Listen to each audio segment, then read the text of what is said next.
Good morning, everyone. My name is Aaliyah, and I am one of the HRP grant managers. If we could start off by everyone please adding their name and organization to the chat, that would be great. And we will go ahead and get started in about 1 minute.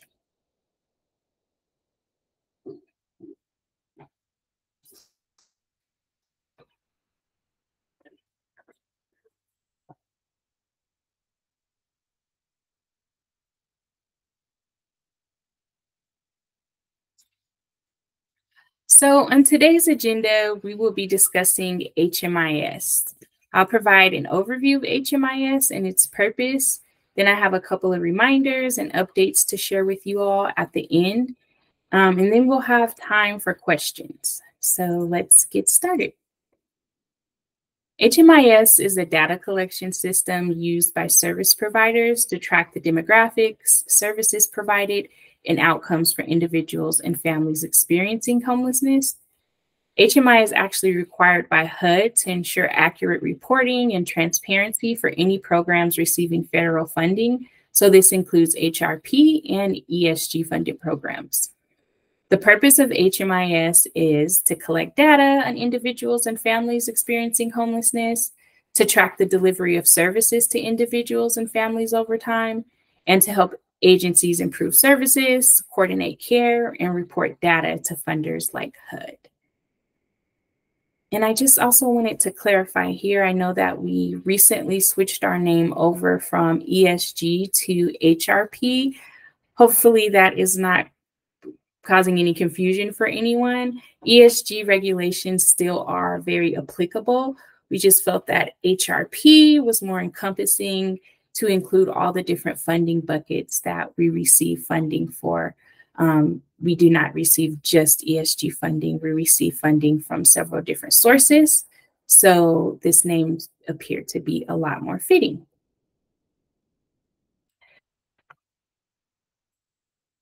So some of the key objectives of HMIS, those include data collection, informed decision-making, and grant compliance.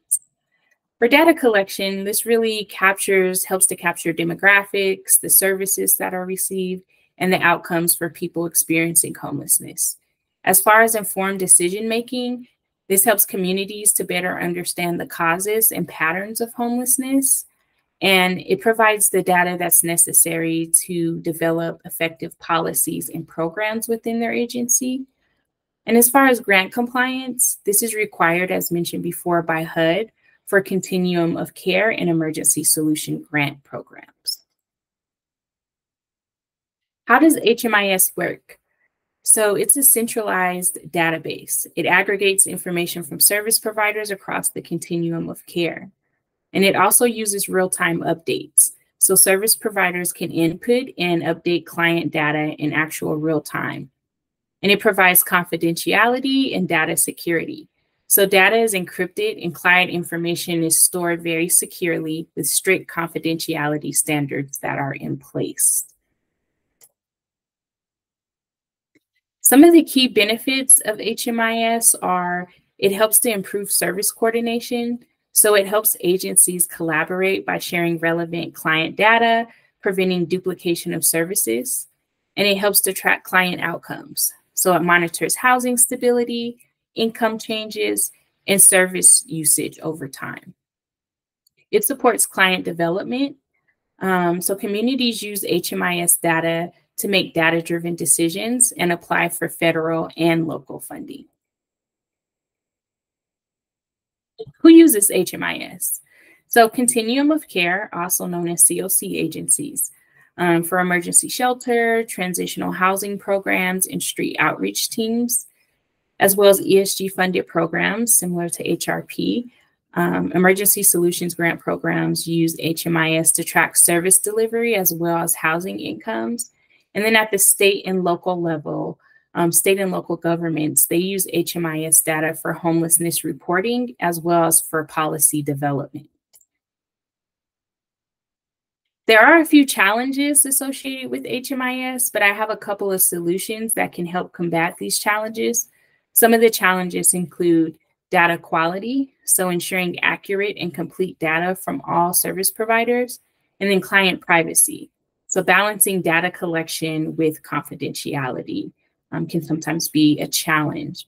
But to address these challenges, some solutions include regular training for service providers on data entry and HMIS policies. Again, this should be ongoing training. And then implementing strong data security protocols to help protect sensitive information is very important. This is just a brief slide. CAFE, so victim service providers who receive ESG funding, now known as HRP funding, are required to use this comparable database. So if your agency is a DV provider, please reach out to your grant manager who can provide you with more details on CAFE. For the purposes of this presentation, though, we will be focusing on HMIS. I just wanted to mention that to you all. Each quarter, your organization is required to submit a quarterly report, also known as a CAPER report. This must be uploaded into Neighborly, and it should be uploaded as a PDF document only, not as an Excel file. If your agency is receiving funding for multiple components, your quarterly report should be broken out by component, containing data that's relevant to that component. You can log into Neighborly and click the Reports tab to see the reporting period schedule. So how to find your HMIS contact. Each COC has an HMIS lead agency. Metro Denver's is through MDHI. Northern Colorado is through Homeward Alliance. Pikes Peak is through CHP. And the balance of state is through Colorado Coalition for the Homeless. Whenever in doubt about who to reach out to, certainly reach out to your grant manager who can answer questions around general HMIS requirements for HRP, but they can also connect you directly with your HMIS lead. And so that concludes our discussion or our presentation on HMIS, but I do have a couple of updates and just reminders. So NOFA reviews for HRP 2024 are currently in progress. You should receive notice whether your organization was selected for funding by the end of October, and this communication will come directly from the program manager. The next quarterly report for reporting period July 1st through September 30th is due October 20th, but submissions will open October 5th, so you can submit your report as soon as then, which is highly encouraged. If you need support with ensuring you upload the correct report, again, please reach out to your grant manager. It is critical that you upload the correct information in the correct PDF format.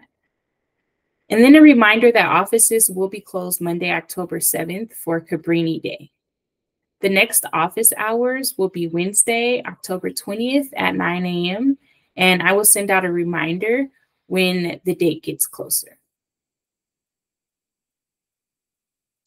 Now I'd like to take time to answer any questions or concerns that you all might have, and we'll take about 5 minutes to do that.